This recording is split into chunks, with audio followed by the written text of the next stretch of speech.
Ya, dalam agama Buddha dikenal dengan nama istilah Sabhawa Dhamma. Nah, ini yang dijelaskan oleh Sang Buddha ada di kitab suci Tripitaka. Di sini ada dua hal yang perlu kalian tahu. I got broads in Atlanta, just took the lean in the family, credit cards and the scammers, hitting the licks in the band, legacies. Halo guys, welcome to back my channel Murid Buddha. Oke semuanya, apa kabar? Ya, sebelumnya terima kasih dalam nama Namo Buddhaya.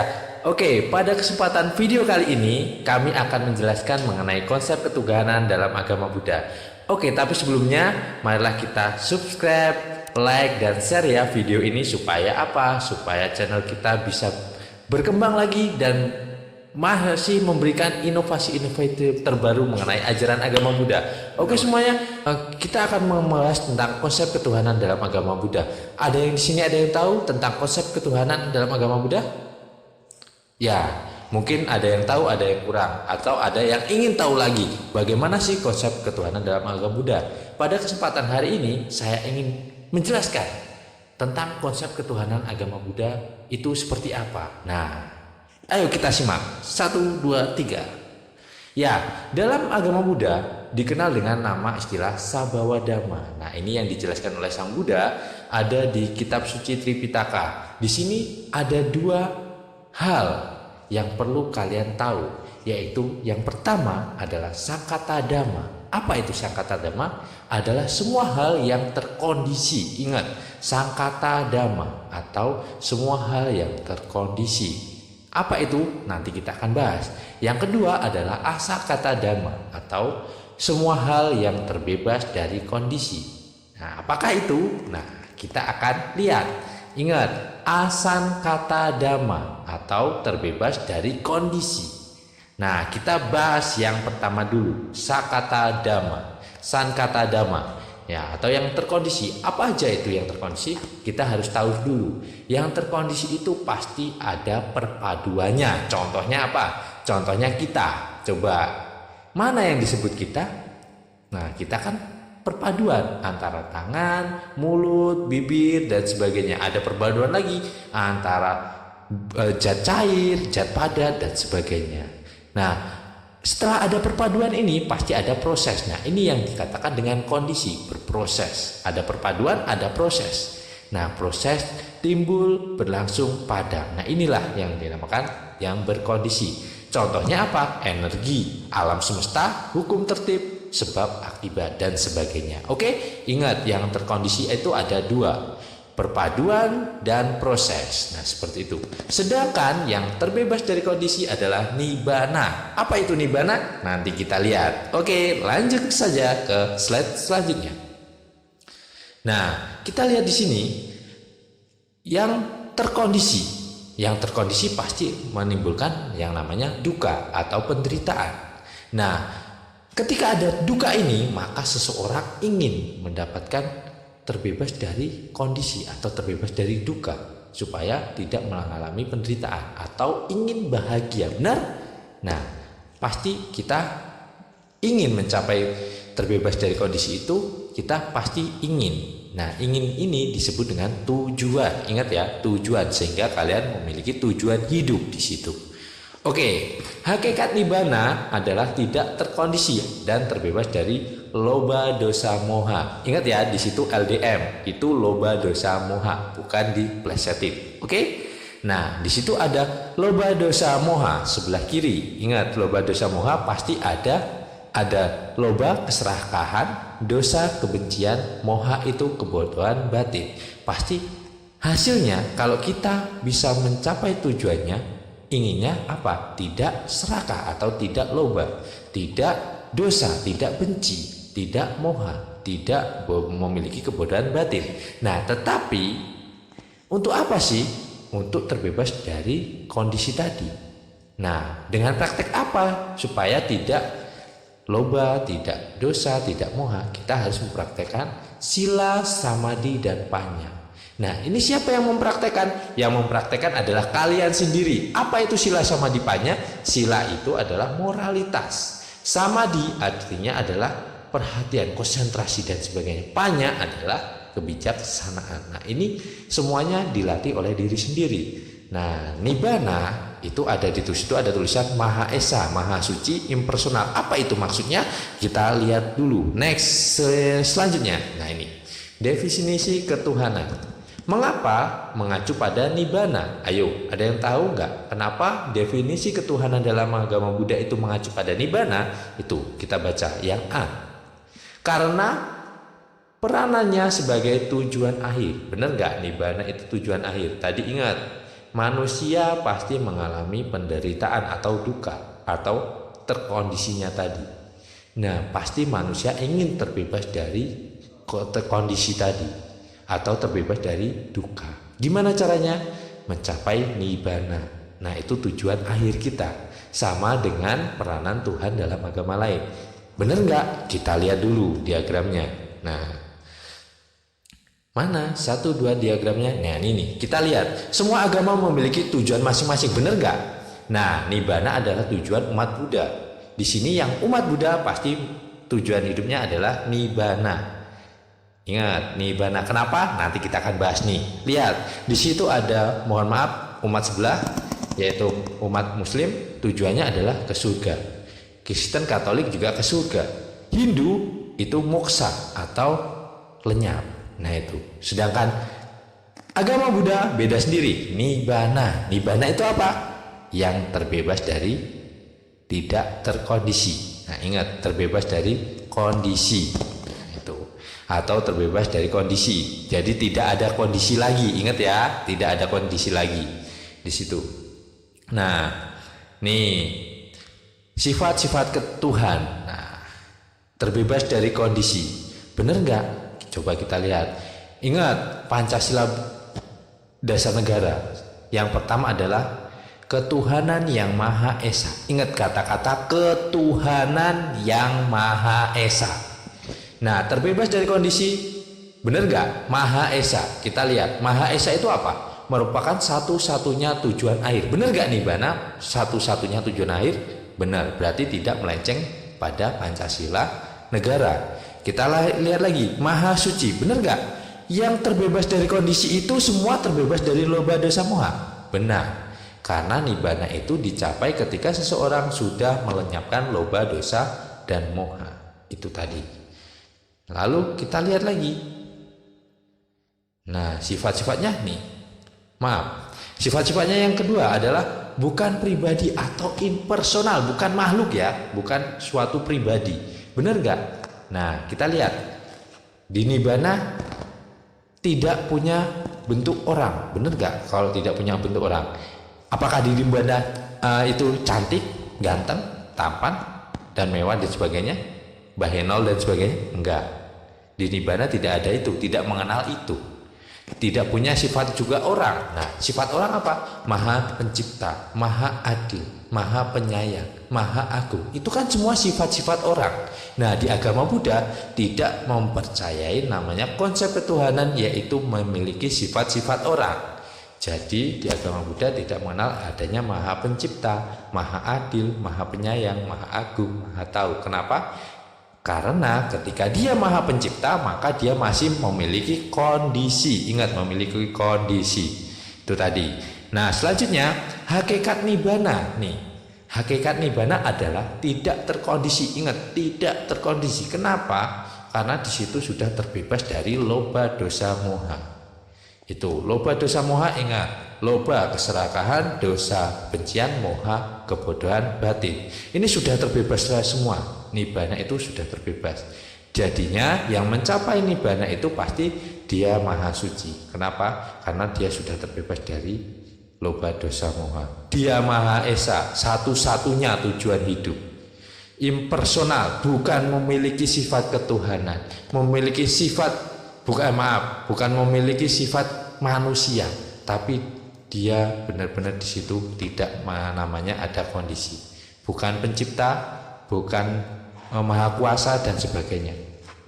Karena sifat kemanusiaan masih memiliki kondisi tadi. Nah, itu. Lanjut. Nah, bagaimana jika tidak impersonal? Ya, kita tes, bener nggak? Kalau nggak impersonal atau kalau dia masih memiliki sifat-sifat manusia, gimana? Nah, dia pasti akan terkondisi memiliki penderitaan. Contohnya gini, misalnya kalau misalnya ciptaannya itu tidak sesuai dengan yang diinginkan, maka dia akan menyesal. Contohnya seperti kita membuat kipas angin, tapi kipas anginnya tidak sesuai fungsinya. Kita menyesal enggak?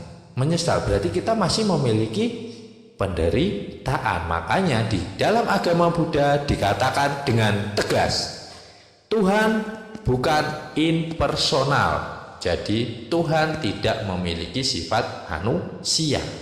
Contohnya lagi, Maha Kuasa. Sekarang saya mau tanya, ketika dikatakan Maha Kuasa, ada miskin, ada kaya. Dia sama-sama diciptakan oleh saya. Nah, kalau si miskin menderita, saya sebagai yang membuat ikut menderita atau tidak? Pasti ikut. Contohnya ayah dan ibu memiliki anak, anaknya menderita, ibu dan ayahnya pasti juga menderita. Itulah namanya dia masih memiliki penderitaan, masih punya kondisi. Jadi di agama Buddha tidak ada sifat kemanusiaan, contohnya yang adil dan kuasa dan sebagainya itu tadi. Oke, lanjut. Nah, di sini dijelaskan bagaimana jika tidak impersonal lainnya. Nih, ada tidak lainnya, bisa timbul pandangan Tuhan dapat disalahkan. Benar nggak? Tuhan dapat disalahkan? Kita cek. Nama A, umur 20 tahun, karakter buruk. Nama B, umur juga 20 tahun, karakter baik. Nah, yang A suka membunuh atau membunuh yang B. Nah, A bertobat masuk surga. Orang baik bertobat juga masuk surga. Adil enggak? Nah, itu timbul pertanyaan. Pasti dikatakan tidak adil, maka akan disalahkan. Namanya Maha Adil pasti disalahkan. Contohnya satu, si A rajin belajar, si B males-malesan. Ketika ulangan, si A ini dapat nilai jelek, si B yang males-malesan malah ini dapat nilai bagus. Tuhan bisa dikatakan Maha tahu dan Maha adil enggak? Enggak. Maha ada? Enggak juga. Kalau Maha ada, kalian di toilet pasti ada. Dan apakah Maha pencipta? Coba, kalau Maha pencipta, kenapa enggak diciptakan semua itu kaya, semua bahagia, semua enggak ada penderitaan? Nah, seperti itu. Makanya sekali lagi, bila tidak impersonal, maka yang terjadi adalah Tuhan dapat disalahkan.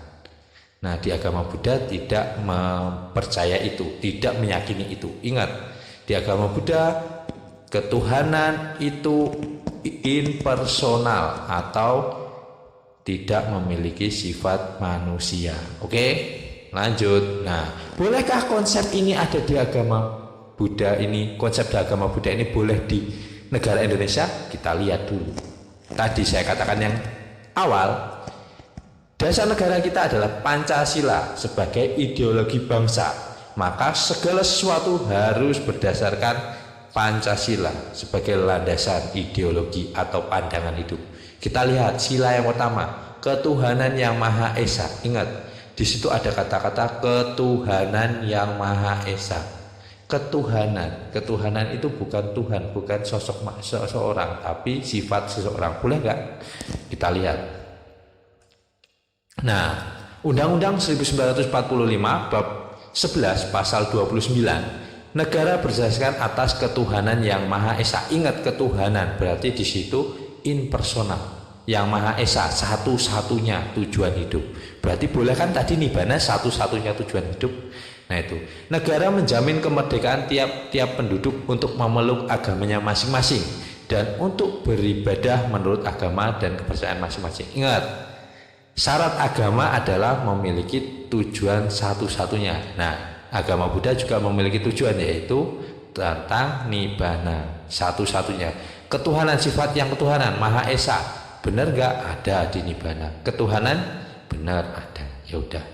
Jadi agama Buddha tidak menentang Pancasila, masih sama dengan ideologi Pancasila. Nah, tuh boleh pasti. Nah, ini contohnya ini. Nah, konsep agama Buddha kalau ditanya, kok ada gambar pisang mentah sama pisang goreng? Nah, kenapa? Kalau ditanya di agama Buddha, kalau ditanya Siapa Tuhanmu? Tuhanku bukan Tuhan sebutannya. Di agama Buddha sebetulnya bukan nyebut Tuhan, tapi sesuai dengan Pancasila, yaitu di agama Buddha menyebutnya yaitu ketuhanan. Kenapa? Karena ini, kita, jika Tuhan bukan Maha Pencipta, lalu siapa yang menciptakan? Nah ini kita akan cek. Nah, ada yang tahu siapa yang menciptakan pisang goreng? Siapa? Apakah yang menggoreng, atau yang menanam pisang, atau yang jualan pisang, jualan tepung, jualan minyak? Siapa yang menciptakan pisang goreng? Kalau dicari tahu siapa pencipta pertama, tidak ada. Karena saya kembali lagi, misalnya ada pertanyaan, pisang goreng diciptakan oleh si penggoreng. Pertanyaan saya, si penggoreng siapa yang nyiptain? Yang nyiptain misalnya ayah dan ibunya. Terus ayah ibunya siapa yang nyiptain? Akhirnya apa? Tidak ada namanya Maha Pencipta di situ. Adanya adalah perpaduan unsur. Nah, ini proses penciptaan tuh. Proses penciptaan itu dari kondisi. Lihat, terjadinya pisang goreng itu kondisinya banyak, nggak cuma ini. Nggak cuma pisang yang nanam petani, pohon pisang, air, hara, unsur hara dan sebagainya. Pisang sudah matang, dibulut sama tepung ada ini, minyak, banyak sekali. Bukan hanya itu kondisi. Jadi kalau ditanya, siapakah yang menciptakan kita? Siapakah yang menciptakan seorang manusia? Kalau saya ditanya, siapakah yang menciptakan Anda? Saya akan menjawab, yang menciptakan saya adalah ibu saya yang pasrah dan ayah saya yang pecicilan. Hehehe, ya bercanda ya. Yang menciptakan saya adalah kedua orang tua saya. Karena dari kedua orang tua saya, maka muncullah saya. Kalau tidak ada kedua orang tua saya, tidak ada saya. Apakah hanya orang tua saya? Bukan. Karena adanya kondisi-kondisi yang menyebabkan saya terlahir menjadi manusia. Apa kondisi itu? 1. Ayah ibu. 2. Kondisi rahim. Nah ini perlu diketahui, kondisi rahim itu nggak semua bisa nyiptain saya. Yang ketiga, nah kata orang kan ada, kamu itu makhluk paling beruntung karena bisa bersaing dengan ribuan calon manusia yang lain, ribuan kecebong pecicilan yang lain. Nah itu tadi. Jadi kondisi-kondisi itu yang menciptakan kita. Lanjut. Nah ini kita lihat kondisi menyebabkan kondisi lagi. Tidak ada sebab yang pertama atau causa prima. Ingat, tidak ada sebab utama. Hanya ada sebab yang terdekat. Siapa yang menciptakan saya? Sebab terdekat saya adalah orang tua. Ibu saya yang pasrah dan ayah saya yang pecicilan. Itu sebab yang terdekat. Kalau sebab yang jauh ada kakek nenek saya dan sebagainya, udah kalau dibahas pusing ya. Nah yang mau membedakan di situ adalah semuanya dari kondisi lagi. Yang maha pencipta adalah titik timbul pertanyaan, tidak akan terselesaikan. Untuk terbentuk atau terjadi suatu fenomena ternyata melibatkan banyak sekali kondisi. Nah tadi sudah dijelaskan tentang buah pisang. Ada contoh lagi, untuk mau terbentuknya sebuah papan tulis, ternyata banyak sekali peranan unsur-unsur yang ada di alam semesta. Nggak percaya, coba cek. Kalau ada yang punya papan tulis, nggak usah papan tulis lah, meja. Coba cek di situ, meja itu terbuat dari apa sih? Di situ ada kayu, lem, ada pewarna, ada paku dan sebagainya. Ada lagi, kayu dari mana? Kayu dari pohon dari mana? Kambium asalnya dari apa? Nutrisi apa aja? Air dan sebagainya. Banyak sekali. Jadi banyak sekali kondisi yang menyebabkan meja itu terbentuk. Yang ada adalah sebab terdekat. Sebab terdekat apa? Tukang kayu, lem, cat, dan alat-alat sebagainya. Itulah sebab yang terdekat. Nah, apakah yang terbebas kondisinya benar-benar ada? Kita cek. Apakah benar-benar ada? Yang terbebas kondisi itu benar-benar ada. Simpelnya begini, ada siang, ada malam, ada putih, ada hitam. Tapi ada di antara itu ada sesuatu yang kalian harus ketahui. Karena ada hitam, ada putih, pasti ada di tengah-tengahnya abu-abu. Itu kita dapat mengetahui hal tersebut dari, nah ini Ada bukti-buktinya. Kitab suci Tripitaka nih, yang sering baca Tripitaka tahu, tapi yang nggak pernah baca tolong buka Kitab suci Tripitaka Udana 8 ayat 1 sampai 3. Di situ dikatakan ada ajatam, abutam, akatam, asan katam. Ajatam itu apa? Tidak dilahirkan. Nah, dijelaskan di situ, Sang Buddha menjelaskan ada sesuatu yang tidak dilahirkan. Abutang, tidak menjelma, dijelaskan gitu. Akatang, tidak tercipta. Asan katang, tidak bersara. Nah, itu ada dijelaskan. Apa itu? Nibbana. Itu adalah konsep agama Buddha. Ada dasarnya di situ. Kalau ditanya agama Buddha mempercayai tentang konsep ketuhanan, percaya. Konsep ketuhanannya apa? Nibbana. Nibbana itu apa? Nanti kita lihat. Ada yang pendek berarti ada yang panjang.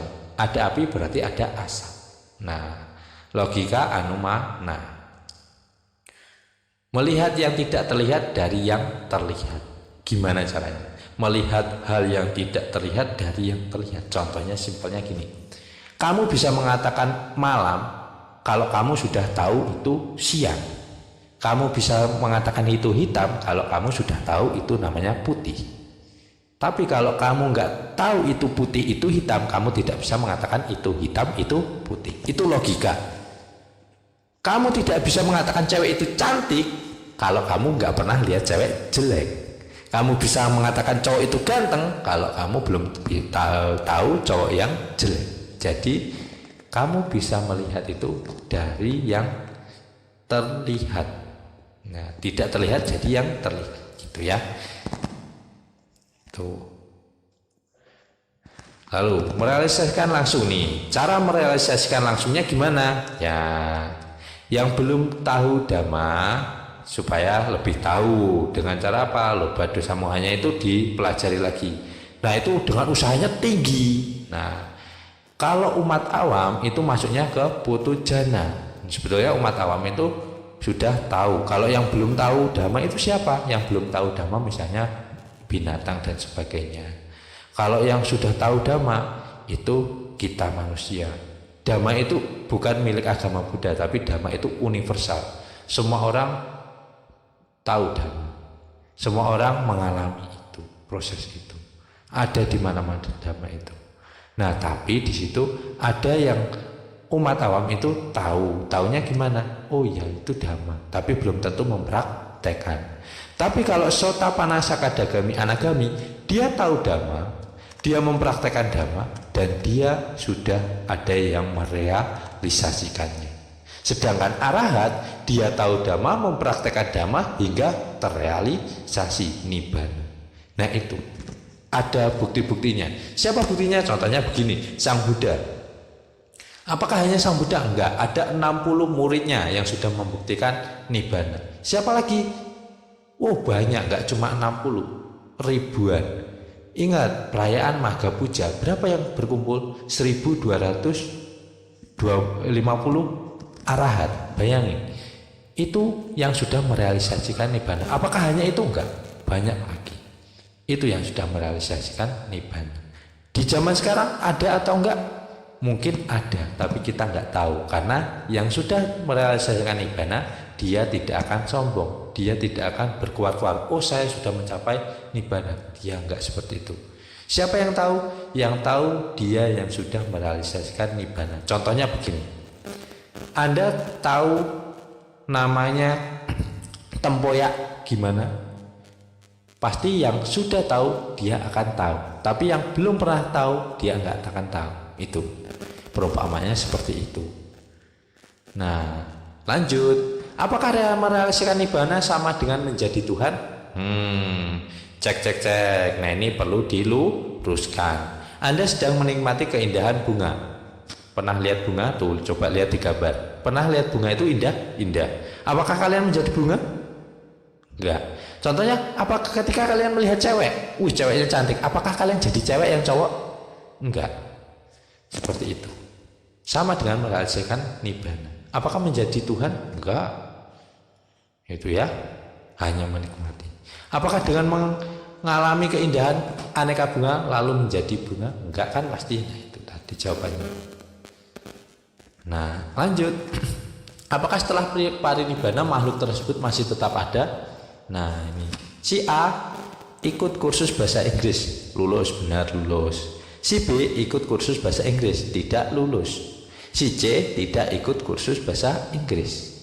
Pertanyaan saya, lulus ujian A, B, C. Lulus A, yang A lulus, B tidak lulus, C lulus dan tidak lulus. Lulus dan tidak lulus, maksudnya dia tidak ikut ujian. Nah, bukan lulus dan bukan tidak lulus. Siapakah itu? Pasti ada. Nah itu. Jadi di sini apakah setelah parinibbana makhluk itu masih tetap ada atau tidak? Nah, yang terakhir itulah jawabannya. Bukan lulus dan bukan tidak lulus. Nah, maksudnya apa? Ada tapi bukan tidak ada.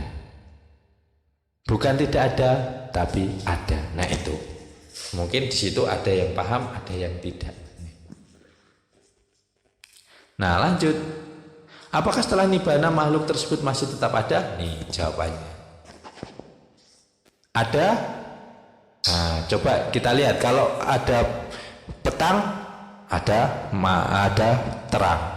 Ada positif, negatif, nah konjungtif, ada dan tidak ada. Ini pelajaran matematika sebetulnya ada. Nah, di situ ada diskonjungtif, bukan ada dan bukan tidak ada. Ini di matematika ada, di logika matematika fisika ada. Kalau mau belajar ini, jadi agama Buddha itu nggak cuma belajar teori, tapi sesuai dengan kenyataan atau bisa dibuktikan itu. Perbuatan binatang. Nah, tahap-tahap munculnya konsep ketuhanan nih. Pola hidup nih, perburuan binatang, pola hidup zaman dulu, zaman berburu. Nah, percayanya dengan senjata dan sebagainya. Nah, pola pikir ketuhanan muncul pada penyembahan benda-benda yang menyelamatkan. Contohnya, ada dewa bumi, ada dewa matahari, ada dewa kesuburan dan sebagainya. Keris menyelamatkan dan sebagainya. Ini munculnya pola pikir ketuhanan. Nah, percaya dengan benda-benda yang menenteramkan jiwa. Nah, itu. Nah, ini konsep ketuhanan lagi. Nah, pola hidup memelihara binatang tuh, dari berburu, mulai cocok tanam, mulai berternak. Pola peliharaan menyembah binatang. Nah, ketika berternak yang di show-nya kan biasanya mikirnya, oh iya, muncul konsep percaya dengan namanya binatang-binatang yang berjasa. Itu ada bintang-bintang kan, kita tahu perbintangan kita ada Cancer, Taurus dan sebagainya, itu mulai muncul kepercayaan itu.